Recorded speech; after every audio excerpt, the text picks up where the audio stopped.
Hey there, Grumpy Old Fart here. I'm doing an unexplained ruins video on the New Orleans Sunken City. Before I get into that though, if you enjoy my content, it would really help me out if you could hit the like button, subscribe to my channel, share my content on all of your platforms, and post a comment or two. Remember, I welcome your comments, even if you disagree with me. If you enjoy a good book, check out my author page on Amazon.com. My pen name is H.L. Anderson. You can find all of my books there, including a fun story about a house in New Orleans where the monsters all hang out. It's called The House Off Faribault Road. And I've also got a tabletop role-playing game ready to go, too. It's out for purchase. It's on Amazon. You can find it on my author page. It's called Outlaw Trails. It's role-play in the Old West. All right.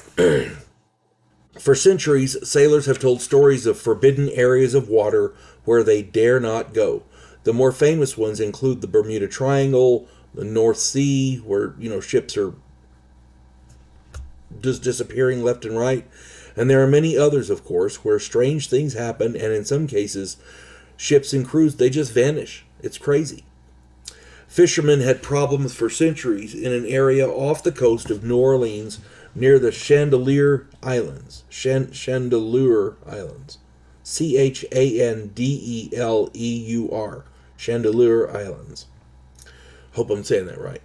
At any rate, their compasses would spin wildly and they would get their gear caught in stone blocks on the sea floor. It was just a nightmare fishing there. This was a major problem for the locals. Luckily, the people and ships vanishing wasn't a big deal because it didn't happen. The people in the ships didn't vanish. That was an important thing. So it wasn't that big a deal. But it was just a nuisance, Well, about 50 years ago, an amateur archaeologist and architect named George Gallet began diving into the area to try to determine the cause of this mystery. He discovered a set of super ruins on the seafloor. He found lots and lots of buildings, lots of buildings and statues, including one pyramid. The pyramid is about 85 meters tall and produces a massive electromagnetic field. This is the cause of the compass malfunctions. Gallet has produced detailed sonar images of the city that he discovered. It is a massive complex. It is ancient. The last time that area was above water was over 12,000 years ago. Furthermore, how the stone blocks were cut and brought to the location remains a mystery.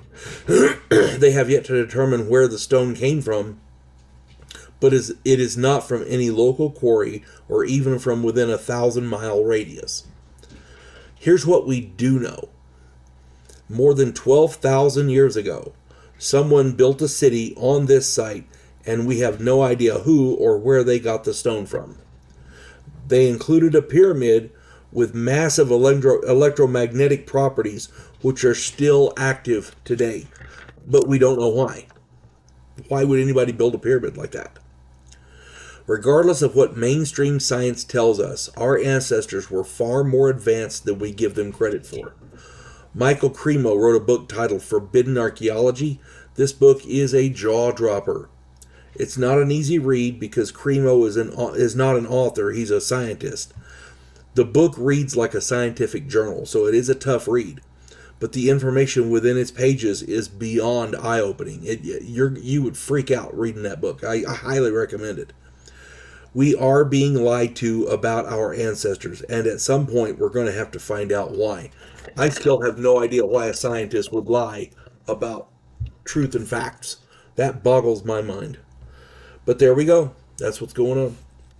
If you get a chance, research the sunken city off the coast of New Orleans. Ha! And if you have any more information, different information or contrary information, stick it in the comments because I, for one, would love to read it. Hope this finds everybody well. You folks have a good one. God bless one and all.